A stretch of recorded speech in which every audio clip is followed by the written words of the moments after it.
அன்னாளுடைய செபம் அற்புதத்தை நகர்த்தினது. அன்னாளுடைய செபம் சத்துருக்களுக்கு வெட்கத்தை உடுத்தி விட்டது. அன்னாளுடைய கண்ணீரின் செபம் அவளுடைய வாழ்க்கையில தேவனுடைய அற்புதத்தை அதிசயத்தை பெற்றுக்கொள்ள முடியுது. கர்த்தருடைய சந்நிதியில வெகு நேரம் தேவனுடைய இருதயத்தை ஊற்றினாருங்க. நம்முடைய பாரங்களை, நம்முடைய துக்கங்களை, நம்முடைய தேவைகளை, நம்முடைய காரியங்களெல்லாம் ஆண்டோட சமூகத்தில் ஊற்றுங்க. உங்களுடைய தேவை என்ன? அற்புதம் நடக்கணுமா?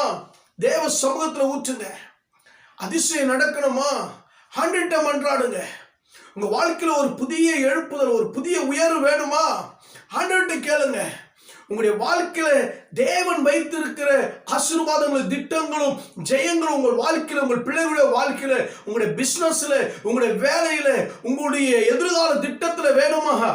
ஆண்டவருடைய சமூகத்துக்கு போங்கப்பா. நான் கர்த்தரிடத்துல கேட்ட என் விண்ணப்பத்தின்படி எனக்கு கட்டளையிட்டார்.